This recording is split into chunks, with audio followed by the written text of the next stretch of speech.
Good afternoon, I'm Wendy Petrie and this is your afternoon news fix for Thursday, the 25th of January. Police say John Isaac suffered a violent death. Members of the public found him in Waikato River last Thursday evening near Ngaroa Wahia. The 53-year-old twice visited a shop on Avalon Drive in Hamilton's Norton the day before. He's last seen about 3 p.m. on Wednesday wearing a black cargo pants, a green T-shirt with the print of a gas mask. Detective Inspector Daryl Harper says investigators are working tirelessly to get answers. Somebody out there knows who's responsible for this and exactly what's happened. We urge them to come forward and tell the police what they know. This is a tragic end to a life that should not have been taken.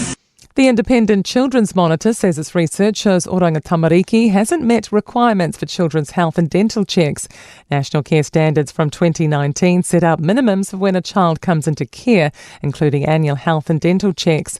Monitor Chief Executive Aaron Jones says social workers should be checking children's medical records. Checking to see whether they've had those health checks, seeing whether they've seen the dentist this year. If they haven't, then making sure those things are done and then reporting them up through to National Office so they know that these regulations have been met.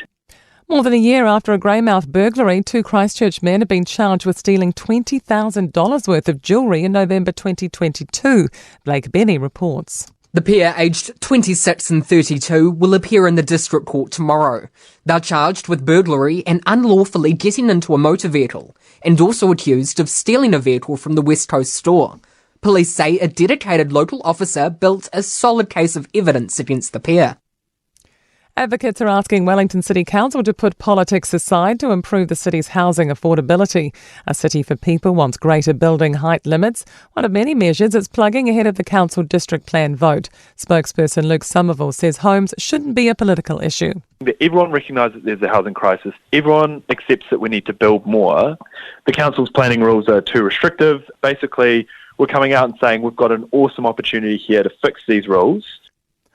The government's announced fresh funding for flood protection in Wairarapa. The financial boost will support councils with climate-resistant projects across the district. Emergency Management and Recovery Minister Mark Mitchell has visited the region. He says the community is holding up well after last year's severe weather events. To me, it is so important to be on the ground, actually in amongst the community, working closely with the mayors, the councillors, to do the best we can with the recovery. In sport, the South African cricketers are taking confidence from history after arriving in Christchurch for their 2-test tour of the Black Caps.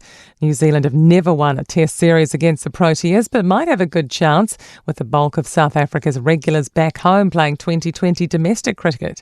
Proteas coach Shukri Conrad's been asked if that are way on the minds of the Black Caps. Can't speak for New Zealand. It sounds like a them problem. And they're a top side and they're not a top side for nothing. And if we can get them deep into the test match and that can start ticking away at them, then I think we're well on our way. The battle to start the post-Richie Mo'unga era in the coveted Crusaders 10 jersey is nearing a crescendo.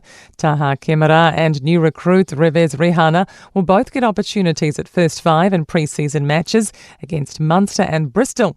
Neither player has started a Super Rugby match. I'm Wendy Petrie. That's your latest news fix. We'll be back with the next update tomorrow morning from the Newstalk ZB newsroom.